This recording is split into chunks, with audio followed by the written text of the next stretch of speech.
देख रहे हो दोस्तों, 1 महीने से लगातार जैन जी प्रोटेस्ट कर रहे हैं, भूख हड़ताल पे भी हैं।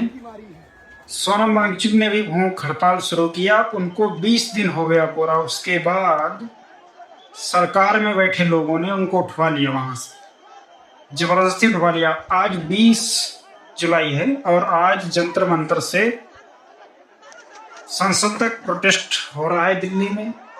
पुलिस वाले हर तरह से रोकने का प्रयास कर रहे हैं, आंसू गैस के गोले छोड़ रहे हैं, डंडे भी बरसा रहे हैं। आप देख सकते हैं किस तरीके से लोग पिट रहे हैं, फिर भी वो जो है शिक्षा के लिए लड़ रहे हैं। आप समझ सकते हैं क्या हालात होने जा रहे हैं देश के।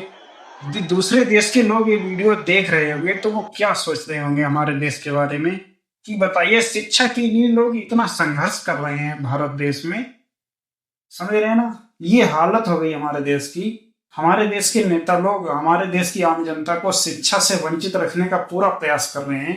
कोई भी एग्जाम ऐसा नहीं हो रहा है जो लीक ना हो रहा है। बताइए, मतलब एक साल में 70-80 एग्जाम तक लीक हो रहे हैं। इतनी घटिया व्यवस्था हो चुकी है इस देश की। अब इस देश की सरकार को सोचना चाहिए, पर पता नहीं क्यों कुर्सी पे कुंडली मार के बैठे हैं। अरे कुर्सी ही तो है, छोड़ दो ना, पर नहीं छोड़ी जा रही। पूरी जिंदगी हो गई कुर्सी पे बैठे बैठे। अब तो ये सोच रहे हैं कि मरने के बाद ही जानिए, वो भी नहीं जानिए, अपनी औलादों को दे जाएंगे। भाई मैं तो कहता हूं बस जागो, देखो भारत के लोग, देखो कौन तुम्हारा भला चाह रहा है, कौन नहीं चाह रहा है।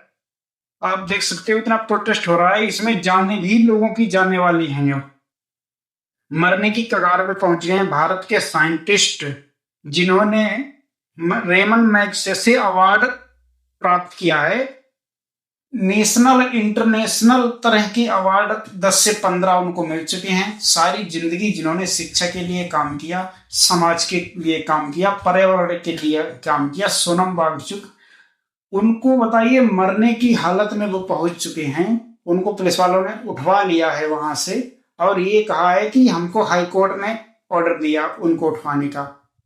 तो हाई कोर्ट ने अगर ऑर्डर दिया होता तो हाई कोर्ट ये भी तो सोच सकती थी कि ये भूख हड़ताल पे क्यों हैं, किस लिए हैं। ये नहीं सोचा क्या हाई कोर्ट ने?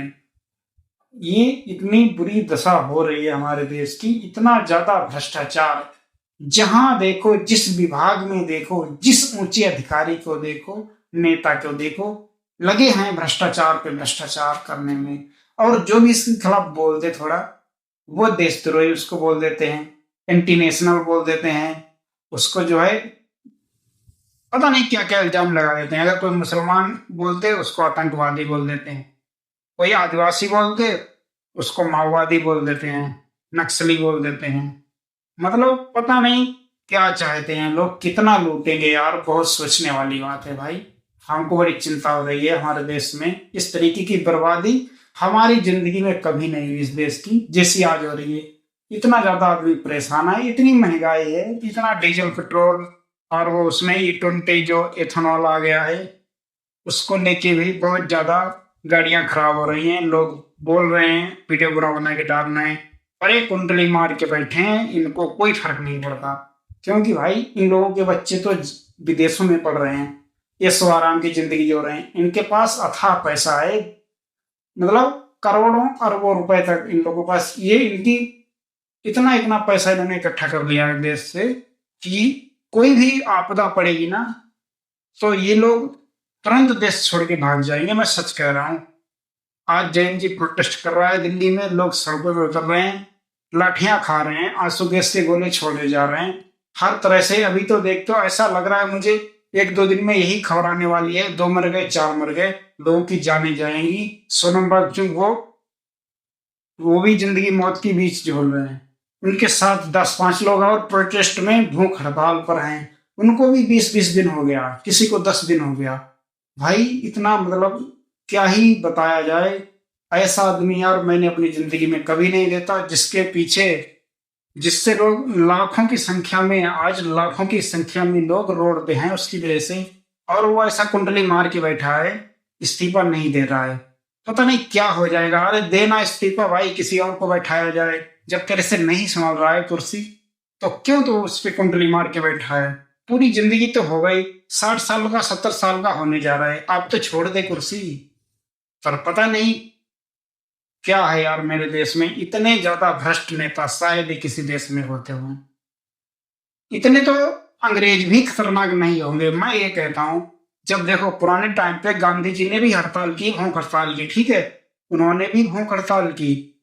जब वो अंग्रेजी शासन में एक बार गांधी जेल गए थे, तो उनको अंग्रेजों ने कोई नियम कानून बना दिया था भारत देश के लोगों में धर्म के हिसाब से फूट डालने के लिए।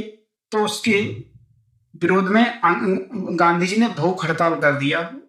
जब गांधी जी ने भूख हड़ताल किया, तो अंग्रेज भी उनके पास आए थे और उनकी बात को सुना था। लेकिन हमारे देश की ये सरकार, भाई क्या ही बताया जाए, ऐसे नेता है ना, ये हमें ये मार देंगे, सोनम वांगचुक को मार देंगे, और भी पता नहीं कितनों को ये मार देंगे। पर ये कुंडली मार के बैठे, ये गद्दी छोड़ने वाले नहीं है। इतने खतरनाक लोग हैं। बस अब तो मैं तो ये चाहता हूँ, ये प्रोटेस्ट रुकना नहीं चाहिए। जाने जाएंगी, लोग मरेंगे, तभी कुछ हो सकता है इस देश का। बिना जानने खून लिए ये हटने वाले नहीं है। जब तक ये डरेंगे नहीं, तब तक ये हटेंगे नहीं। पीछे किसान आंदोलन हुआ, उसमें कितने लोगों की जानें गई। वो पंजाब के किसान थे, फिर बाद में यूपी और एमपी हर जगह के किसानों ने समर्थन दिया, तब जाके मोदी ने फैसला पलटा।